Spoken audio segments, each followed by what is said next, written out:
basketball court can be much more than a basketball court.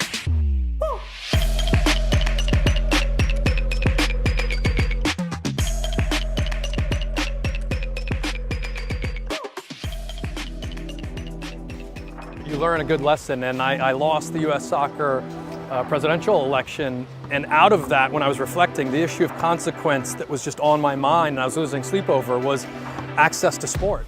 I just tried to find the most simple, low-cost, high-impact way to bring soccer and street hockey and other sports into the life of kids, and take a basketball court and turn it into other things. That's when Over Under was born, is realizing that's the best way to give multiple sports to kids right next to their backyard. Because sports should be the right of every kid, not the privilege of a few.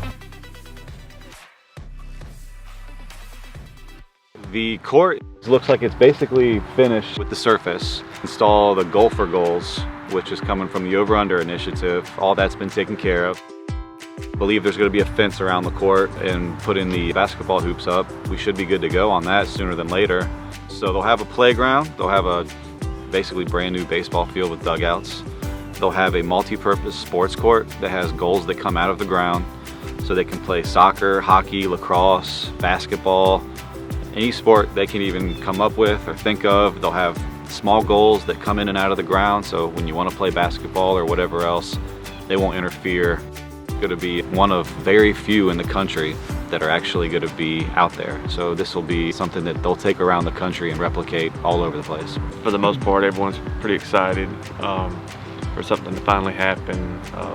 We have a lot of other ideas that we'd like to see, and I think this will just kind of broaden the horizon for these kids to have other options. And these are also sports that can help get them into college. What's really special is there's a lot of organizations that aren't even connected with Anderson that are soccer groups, like this one I've got on, the Carolina Toffees. It's actually a fan group for a team in England, Everton in the Premier League, and guys and girls all over the Carolinas who are donating money to this, going directly in here so we can bring in different types of athletic gear and just having people out here to donate their time and organize some games, pick up games, and just make sure everybody's getting a chance to play and having fun. And shout out to Matt, Shell, and Rusty Burns. Yes. Really appreciate what they've done, and people should know he's been instrumental in this, so really appreciate all they've been doing. I'm really honored to have a county administrator who really, you know, when he says he's going to do something, he goes for it and he backs you up, and I'm super proud to know him. We'd all get together and really stand as a community. I think we could get a lot more accomplished, and I'm hoping to see a big change.